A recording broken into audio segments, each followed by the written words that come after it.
Public meeting. All participants are informed that this meeting is possible. Virtually utilizing which is a cloud-based platform for remote video and audio conferencing. The Zoom application is free to the public. The general public is therefore able to join the meeting by connection through the internet or by calling in the phone. The public is also able to observe the meeting on the township's YouTube channel. Please continue to check the township website calendar for any updates. This public meeting will also be available on the township's website. Please be reminded that this meeting is being video and audio recorded and will be posted to the township's YouTube channel for viewing. The meeting will now proceed with the chairman calling the meeting to order and identifying all other members present in the meeting room and those joining the meeting via Zoom. The chairman will then confirm those members joining by Zoom can be heard.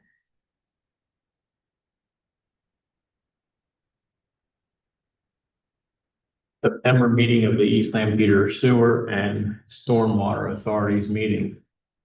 And I'd like to join me in the pledge of allegiance.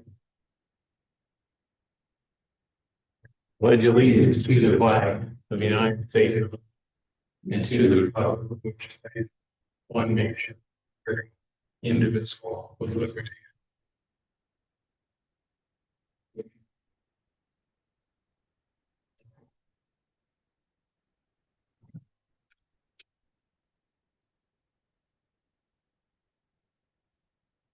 People, we've had for at least 10 days now, and unless there's any additions or corrections, are going to stand. Oh, I didn't introduce everybody, sorry.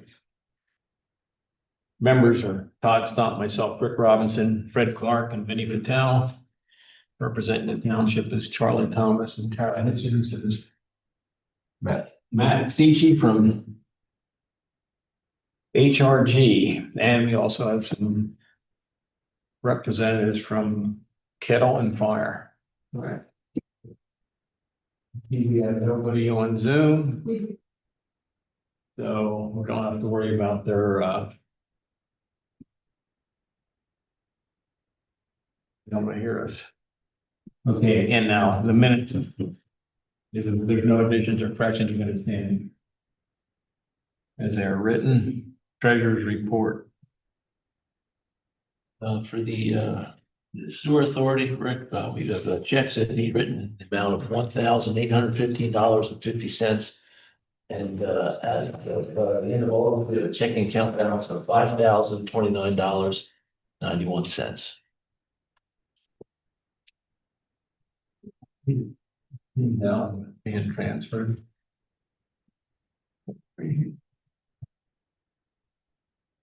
I mean, we got enough to cover it. Yeah, it's good.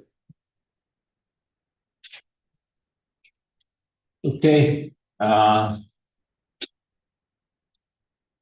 requisitions for this. So we have a number of requisitions today. First, requisition number 03-668.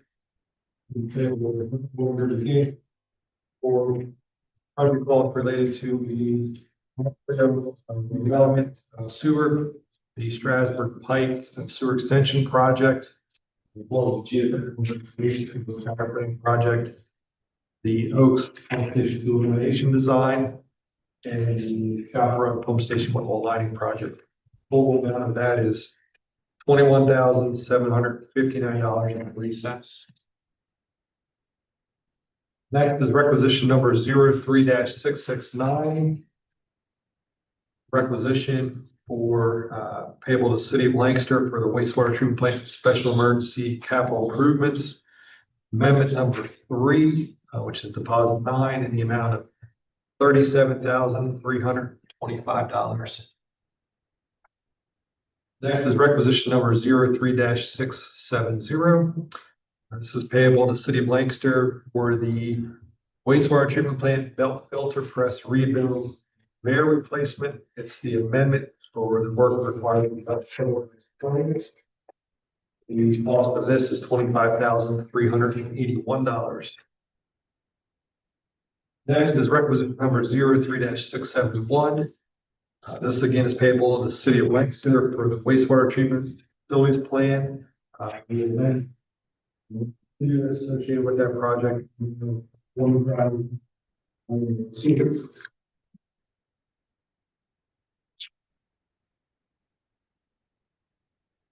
Next is requisition number 03-672.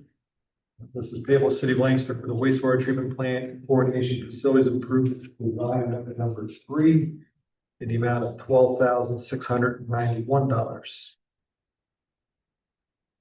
Next is requisition number 03-673.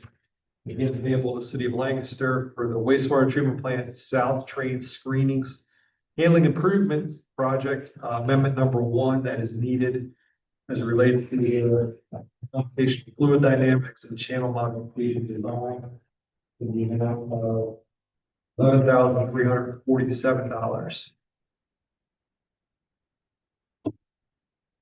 That is requisition number 03-674. Again, payable to City of Lancaster for the wastewater treatment plant North Secondary Clarifier number 6 and return sludge pump station. This is additional sampling and design that was due to the landfill and contaminated soil rock. This is in the amount of $22,395. And then requisition number 03-675, payable to the City of Lancaster for wastewater treatment plant dewatering building block modifications, amendment number 2 for EDA compliance, the amount of $8,211.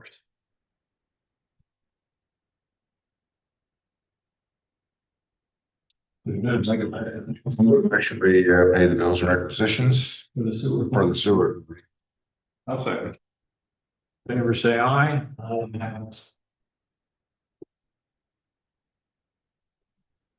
Okay. Bills for this stormwater. Rick, I have checks that need written amount, that need written amount, $73,696.17. And we have a checking account balance of $42,411.90. So we would transfer money to cover that shortfall. Question on the big bill, maybe the utility service too. The company that we hired to fill me the storm. That we budgeted for the year, and that was their responsibility for this year. So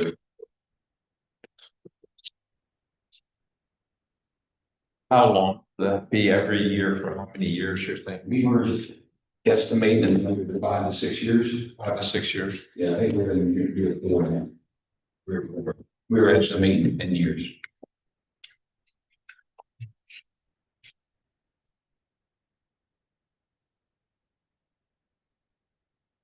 No, looking. Make a motion that we pay the requisitions for the stormwater authority. Pay the bill, yeah. I'll second. All in favor, say aye. Aye. Opposed? So moved.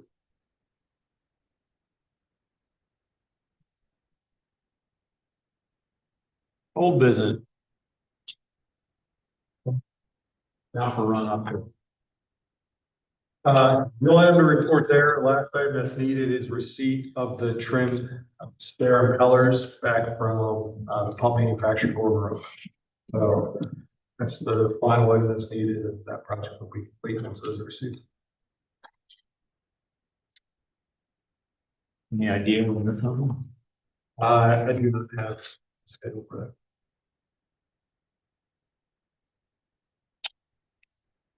Okay. CFA funding.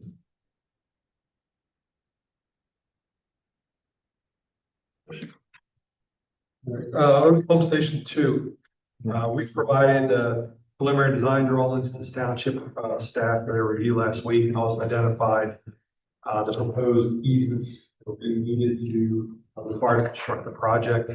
I also sent those to Davis Solicitor Green for his use to discuss with property owners.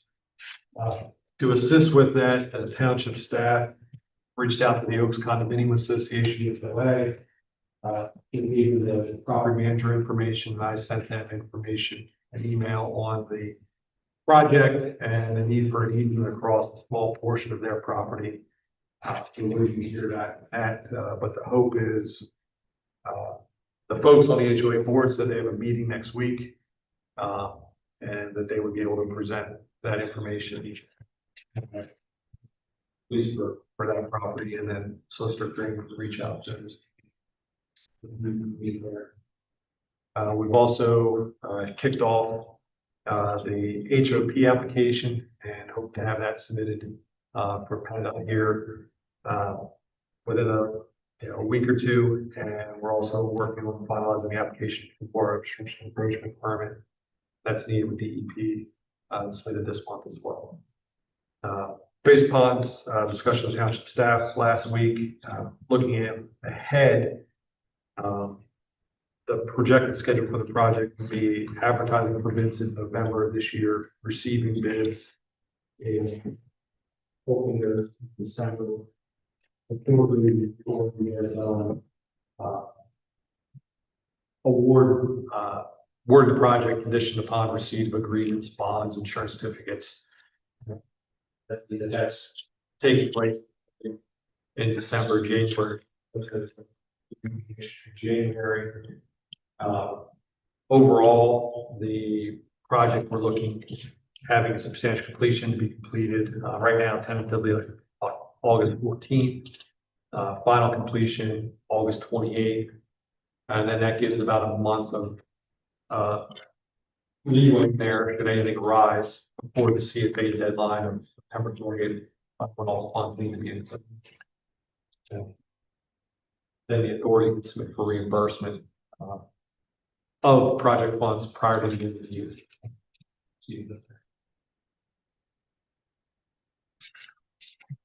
Did we get a hold of Mr. Nestle or not yet? For his approval for the easement? I had a face-to-face meeting with him. And he frowned on now. So he don't. He doesn't want to. Exactly. Back the whole information. Okay, so. Then we're just gonna. So Solicitor Green's issue all the paperwork. Yeah, I got the Solicitor Green, the amendments, take a look at these, now, and then finalize with the variants and distances that are needed, and all that paperwork. Okay.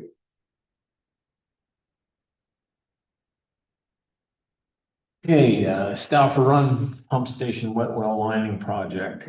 We've been in contact with the contractor, which is the Utility Services Group, there. They obtained the flow through plug that they needed to complete the second half of the wet well.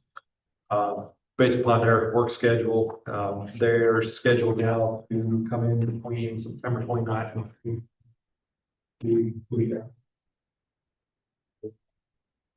so we're working in conjunction with township staff to do that work. Manipulates the valves and holes that are moved to allow the contractors to do the work at that time.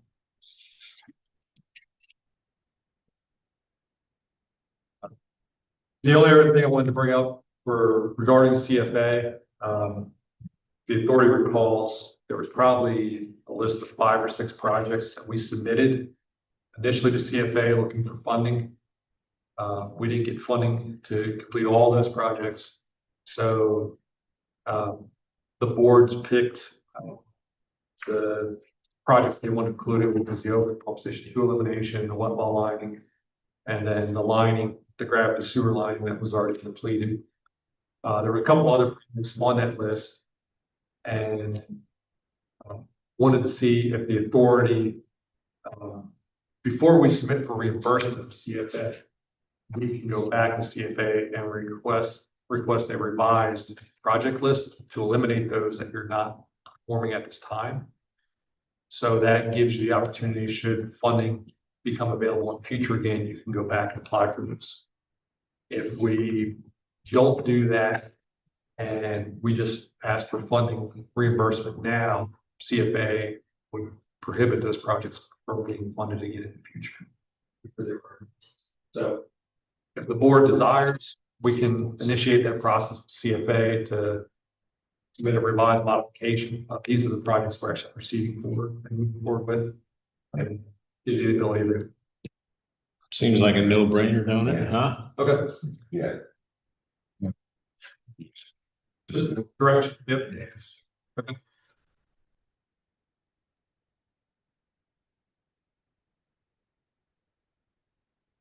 Okay, so.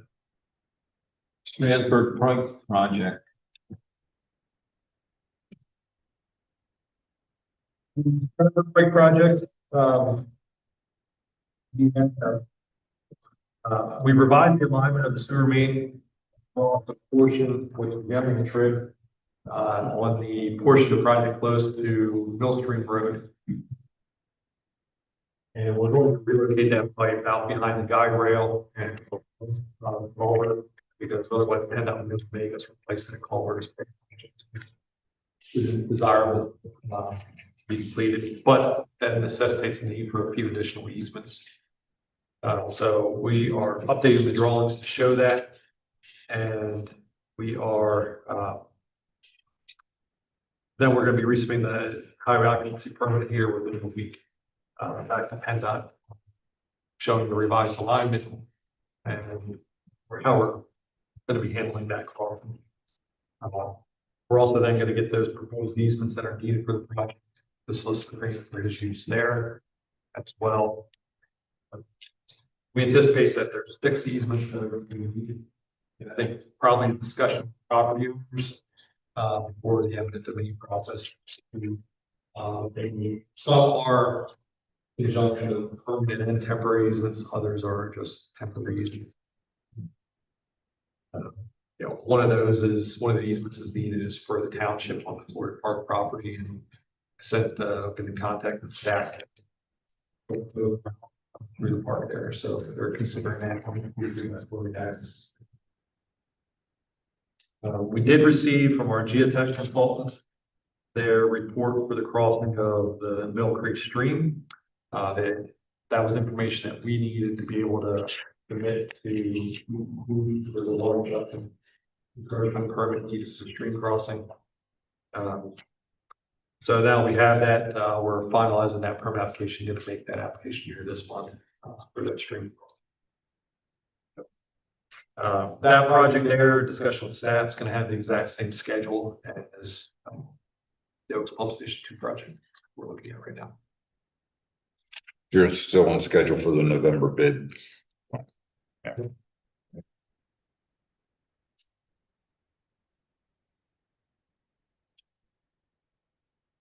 Okay. Kettle and farm.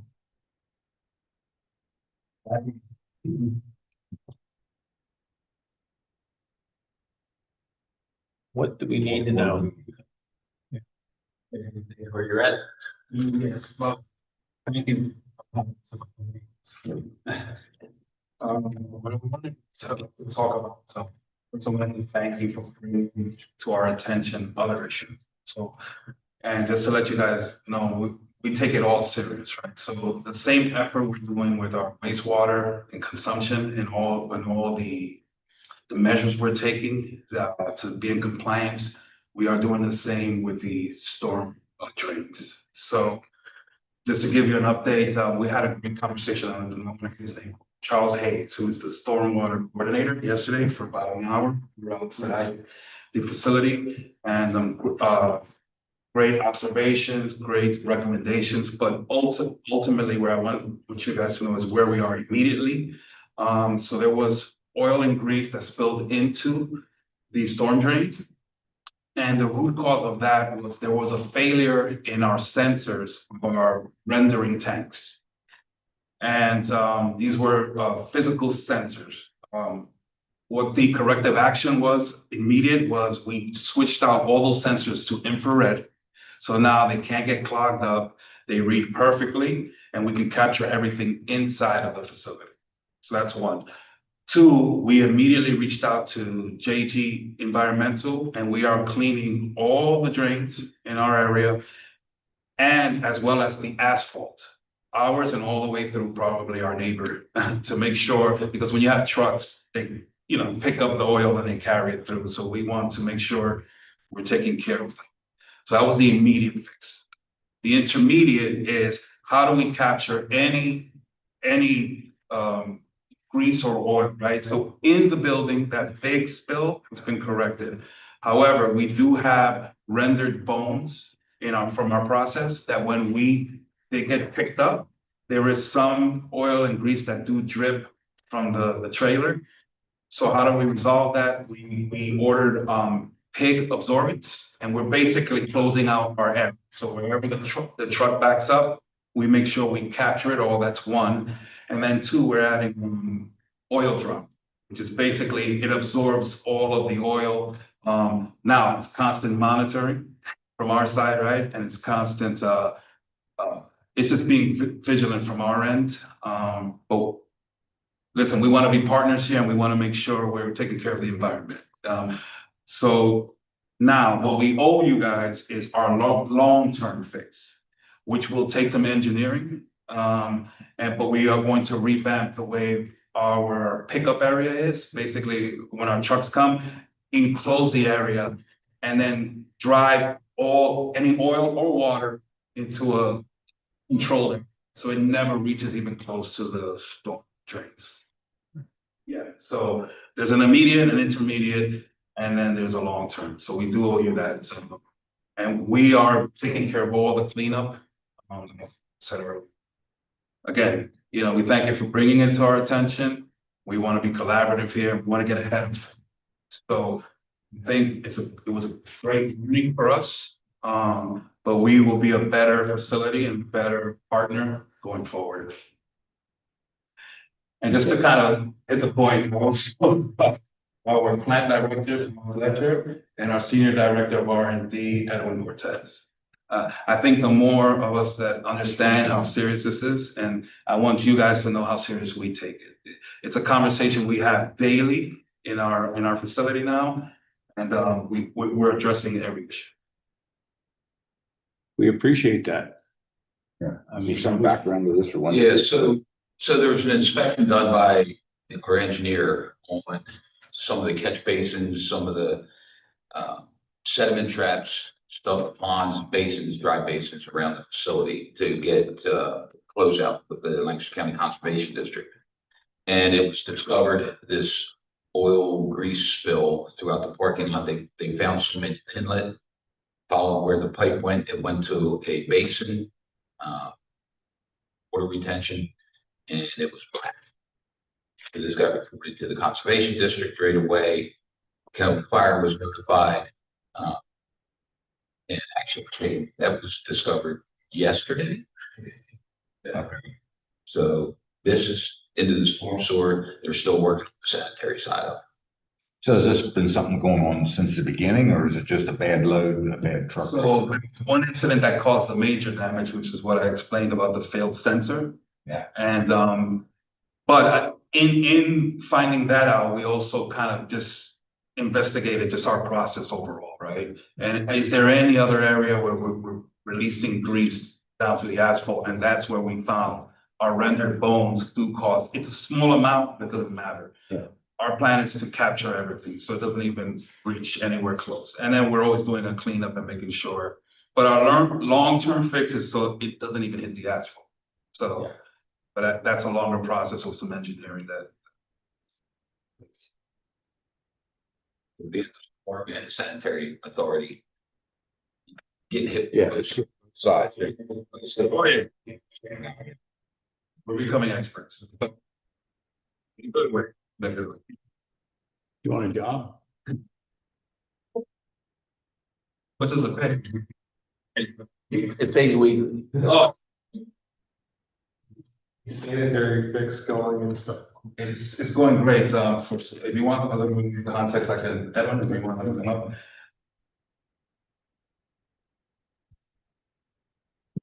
Yep, Edwin Cortez, folks. So we have a lot of things going on. False. You're gonna have to speak up a little so that the mic catches you. We're in talks, so you're looking at this in many different ways, right, because our process is unique. It's funny. We have wastewater that goes through every single something, as if you remember, and then we also have our sanitary drain that leads to the city as well. They both meet up at the same points when they leave to the city, township and the city. We're in the process of looking into, we've talked with our engineering firm, ARM, to get us an understanding of our flow discharge. We know how much water we're taking in, how much water are we getting out, as well as understanding our pH of our discharge as well, and our fog. So we've been doing daily pools of fog, daily pools of pH. We've added a BOD TSS to that pool as well from our grease interceptor. We've identified that even with the modifications made to the system that was faulty, we started seeing elevated levels of fog. So we've contacted Z Company, who today they will help us with our CAP system and sanitation. We're providing solutions for enzymes as well as pH buffers to be able to mitigate, reduce the amount of fog going down to our grease interceptor as well as to the city. Long-term fix, we are investigating with CRB a DAP system, integrate a DAP system into our current plumbing in order for us to mitigate and remove all of that potential going into the drain as well as modifying pH, TSS. The kettle works too. Yeah, that's a great question. So yeah, so that's a great question. So we take bones. I heard that. Yeah, This talk, but I wasn't sure what all. the entire compass, yeah, so we take bones, grass fed, organic bones. We add water, we add the bones, we extract with time and temperature, and then we add extra. So what we do is we separate out the protein, the fat, and the residue. The residue we talked about earlier, which is gonna be your bones, moisture, and fat that gets dumped into. We have fat that we separate from broth, and that gets added to a tank or transferred to a tank and held, and that also gets shipped out. And then the broth itself gets concentrated and we pack into pails. So with that being said, overall, we have a great understanding of where things are going, right? Our bones are going to rendering, fats being collected, biodiesel, and a broth is being collected for consumer. How many kind of different kinds of broth is there? Yeah, for us today, we're manufacturing 2 types of broth, Two. chicken and beef. Yep. 2 species. Gotcha. You say is tallow one of the byproducts? The tallow is a byproduct when we run beef, sure. Is that something, I mean, is that a marketable item you sell? Today we're not selling it as a marketable item from the byproducts that we're producing in this facility. But it is a marketable item and good, something that we want to capture and sell. I just want to add, so our facility does not make it, but one of our co-mans does, using our grease and oil, and it gets rendered, and then it's in the market as well. I would think that's a hot, it's probably sold. Okay. Do either one of you want to talk about the steps you've taken with JG Environmental to clean the lines? Just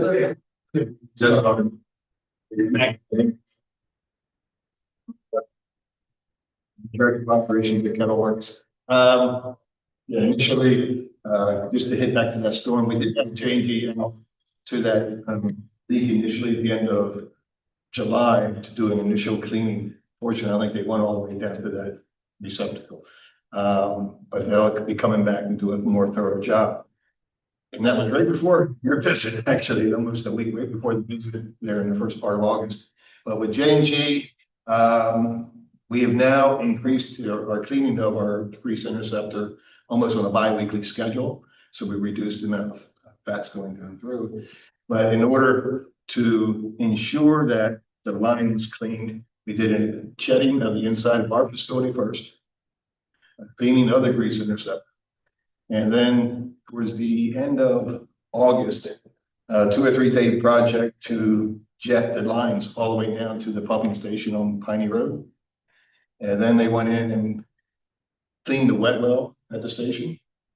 And then Larry requested that we videotape the lines to document the thoroughness of the cleaning. Unfortunately, the video company had an issue with their camera, so that's been delayed. But today, they started this morning at 7 a.m. So by the end of this week, hopefully we have a copy of that videotape, so we can get with Larry and validate the effectiveness of this. Okay, I know we appreciate your concern. Oh, it's appreciate you staying on top of it. You're learning. definitely a learning process. Good. The other thing I have on fire is the township has a temporary sewer meter that is installed just downstream of their facility. So the only thing it's metering is what is coming from that building, which is primarily the Kettle Fire, what they're discharging through their various processes, and then the Amsoil facility, which they share a building, which is only a handful of employees.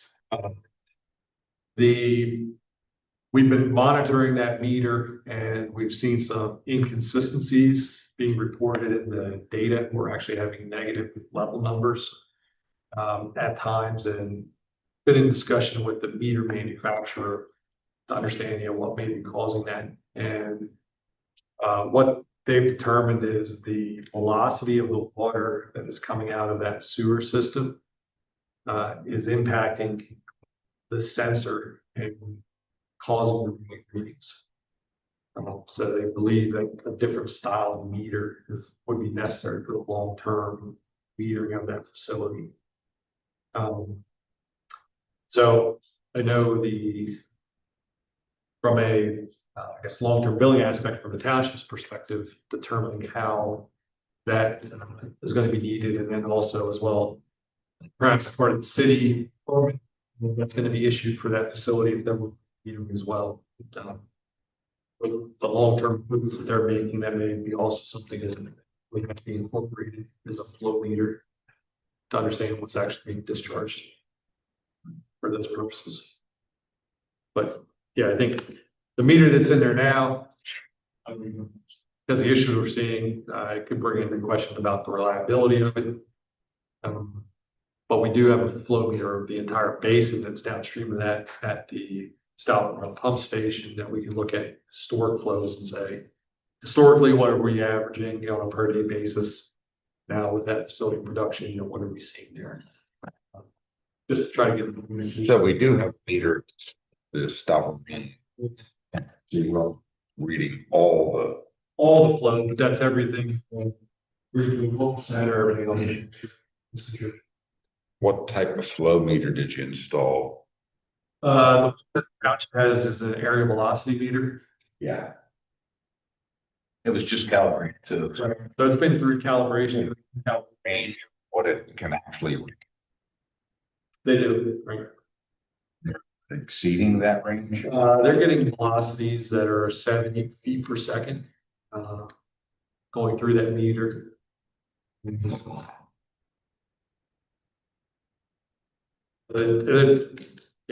What they're seeing there, 700 gallons a minute, 800 gallons a minute at times. Sometimes it's 300. But then there's periods of time where there's very little flow because of the manufacturing process. Yeah. Experiencing the meter showing negative numbers. There's negative 1.3 inches, things along those lines. It's like, again, understanding what's going on, and they're believing that meter's taking a pounding from the velocity and all sorts of issues, but it's been calibrated as well. So. The process just like districts considered research up to and our center. Sure. Things necessary for us, which are discharged. Yeah. On average, we've been collecting data just from our consumption, and we're roughly around 165 gallons a minute every day right, throughout the entire week. So we've been collecting data for 2 weeks now. We're roughly at 165 gallons per minute consumption of water. But did you find, I think there was a question of whether any of the HVAC equipment was connected with the sanitary area. And it was thought that perhaps there was, but that's discharging the sanitary as well. And again, through your process, you're consuming some water as well. It's going out into your product. Yeah, so from a consumption perspective, and we spoke with the basin about this, we're just really aware of what actually we are consuming and what we bring back to the city. We're roughly around 100 gallons a week in our product. So if we think about that, so we're consuming 165 gallons a minute, we know our consumption, and then the question is, there's roughly 140 gallons. So take into consideration. So overall, you're producing and shipping, I said 900 gallons per week is what's going out the door. 100 gallons a week. I'll confirm, but it's the It was less than the 20. We know what we're consuming, we know what we know what we're consuming from a water perspective, and we know what we're actually consuming in products. It's just, we're packing the pails and we have moisture. But the question is, if it is 300, if it is 500. Yeah, sure.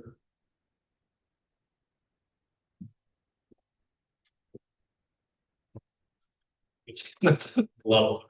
That's okay. What we're metering is what is coming into the building, and that involves our chiller, that goes to.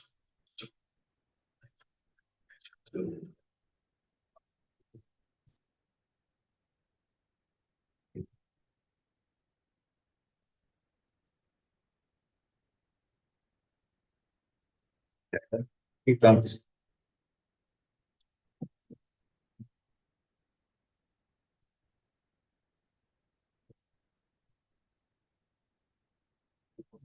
Business.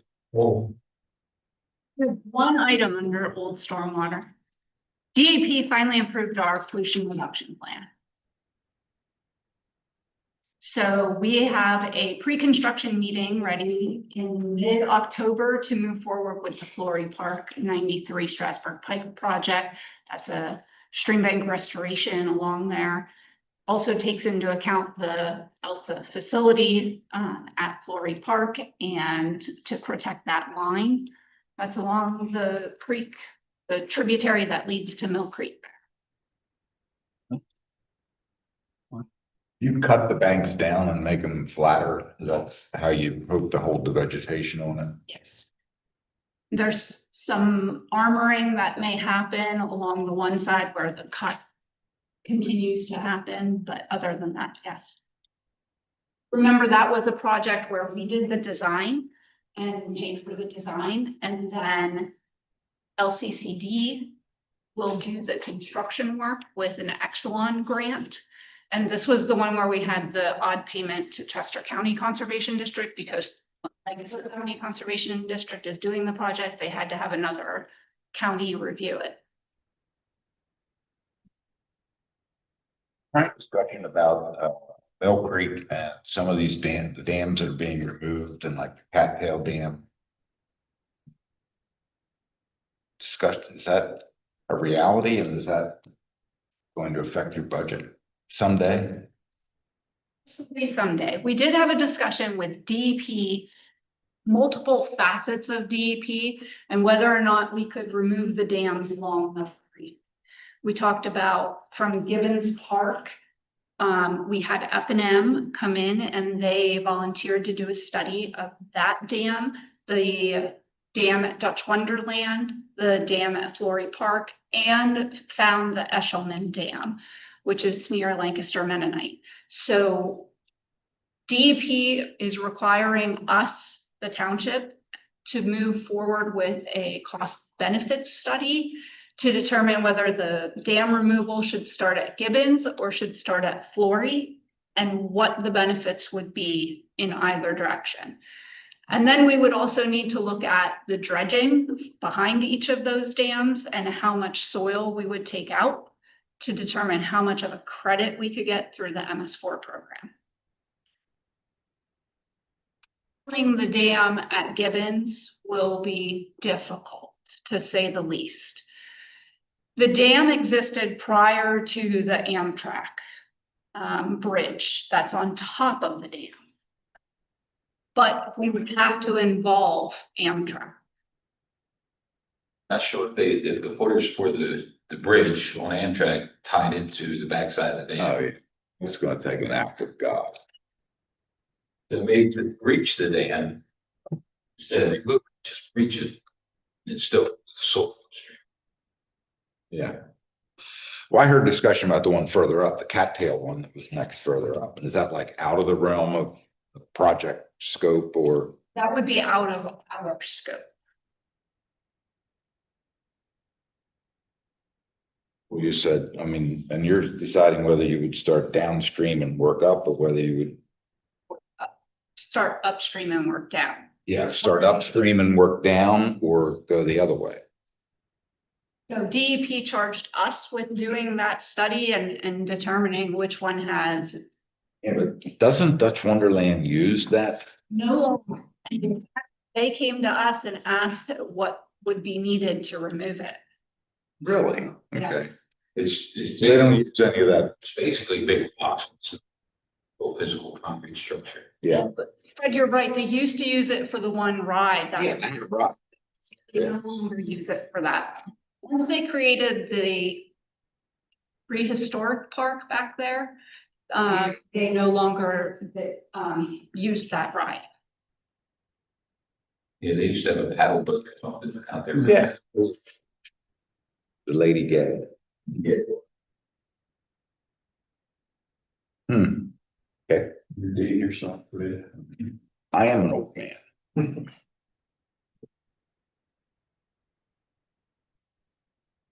No other old business. I have not. Thank you. New business, sanitary sewer. It says none here. I don't have any. Do you have any? What this is. There's nothing to do. I was just gonna add in the engineer's report at the end of it, I just showed attached to the. Highlighted this.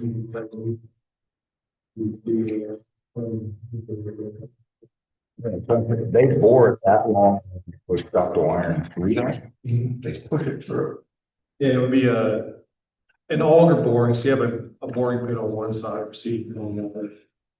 If you had the boring machine and has a steel casing pipe, and inside of that, they put, there's augers, an auger that extends to that entire length, and it's used to remove the material out, and they go with and advance that pipe.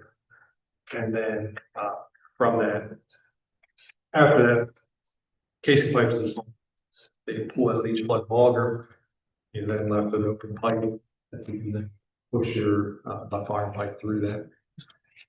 Yeah, there's like casters, like metal strap, so they can carry grade through there. Yeah. And then once that's done, the bulkhead goes in, it's gonna blow out chippings. So it's just something like that. Yeah. Okay. I have a question on Rockvale. Is Rockvale coming up at all, or is it not? We actually just received a revised agreement yesterday, day before yesterday. So we are reviewing that with council and getting comments back to Rockvale. The agreement for the, For the upgrade of the sewer. So they plan to come to your October meeting. so are we gonna get something forwarded to us before that? Came up as, you know, we moved all those EDUs from one deed to the other deed. And I was under the impression that all those other buildings were coming down. And are they or aren't they? Do you mean the U shape? That would be, Well, the buildings, you know, we transferred all those EDUs from all the different properties to one property. so that they could do this function, 128. 128. But then all the other buildings, did we transfer EDUs from buildings that they're still leaving up and going to operate? We did not. We looked at all of that. Okay, Now, you have the drawing there? huh? Yeah. I guess I was just used with this. That is. I what's- understood the Route 30 frontage, but these buildings, Yeah, So you- they moved a bunch of these businesses over here. but are these EDUs buildings paying or are they? They're unsure at this point. It's another phase But we of- moved the EDUs out of. out of the ones that are getting torn down. Also another section somewhere. There's a big horseshoe bit here. That's all. Yeah. EDUs from all these other sections. Far west. They use everything that they had, I think, is collateral. But it looks like they're leaving some of the buildings. So every piece of a building that is occupied or could be occupied, we took that into account into the EDU count. And then we said, okay, what was the highest billing of the site at any one point in time? And that was, I don't remember all the numbers, quite honestly. And so we took that number, we subtracted all of the pieces that are occupied or could be occupied after they take down the buildings. And then we came up with the 128 number, which is what they were then transferred to lot parcel 2, which is where they're, I guess the demolition drawing that I looked at and then what I'm looking at today are two different things in my memory. And I was just wanted to someone verifying that. yes, we did take that into account when we did the EDU calculations. They just stopped construction altogether there while we're trying to determine this here So sewer line and also then the township ceding to them some of that parks money or whatever and this and that. So construction had stopped for quite some time and now it is beginning again because they recorded the parcel 2 part of the project, which is the 128 units. So they are moving forward with that.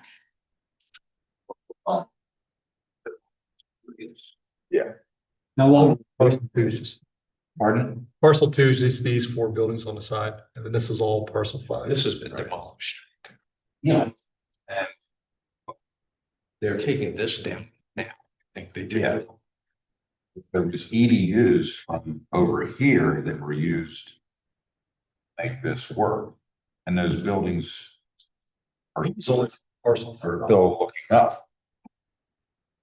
Yeah. I think it was only, if I remember correctly, I think it was only facilities and I think this is all, it's only facilities over in this area here. Because they're billed by they were billed by each individual parcel, and I believe there's 5 parcels Yeah, there. it was like 5 parcels and we were taking EDUs from one.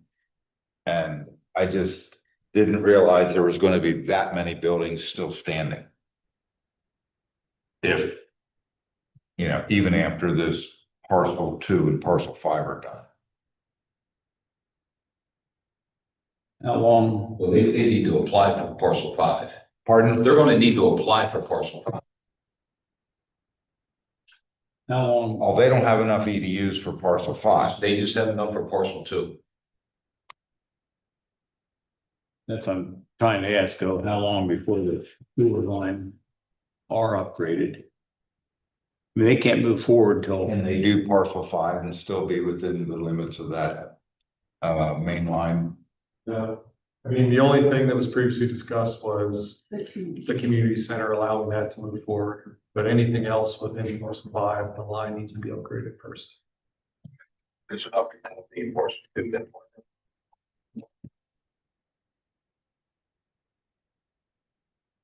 So they submitted a proposal.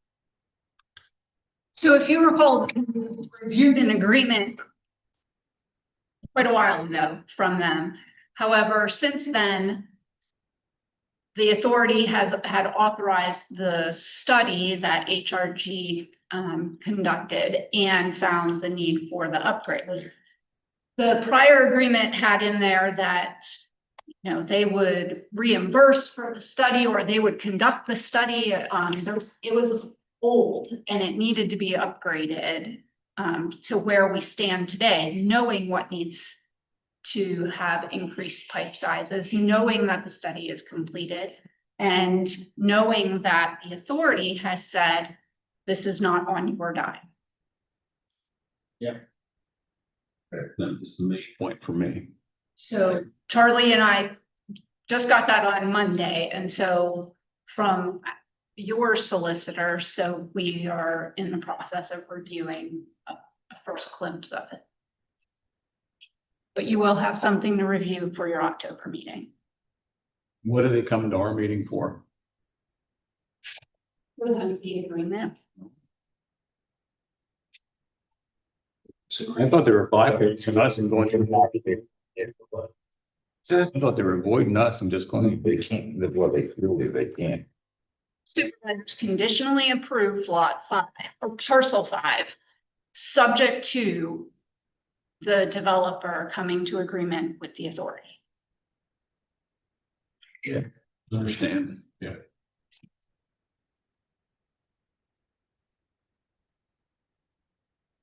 Township life is easy, isn't it? Township life. Well. The old business under. Our new business under stormwater.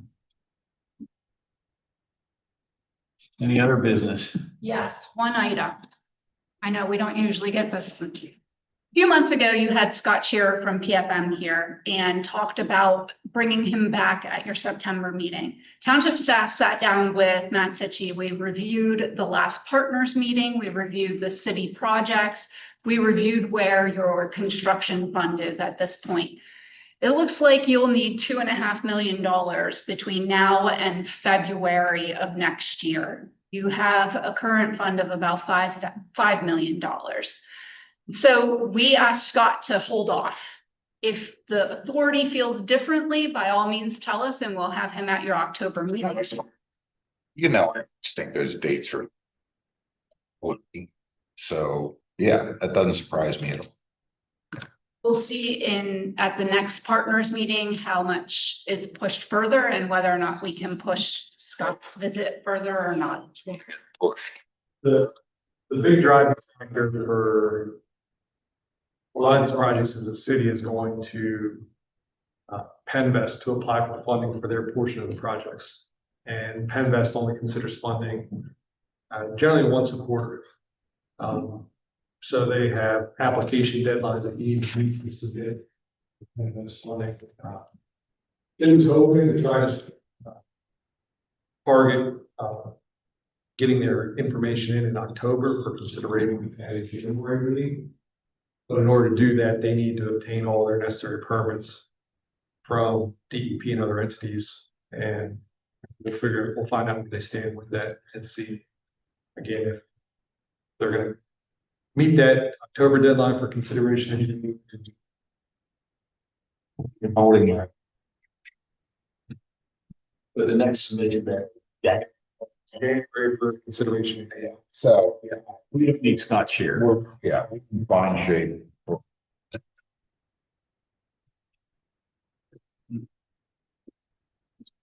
Motion to adjourn. Thank you.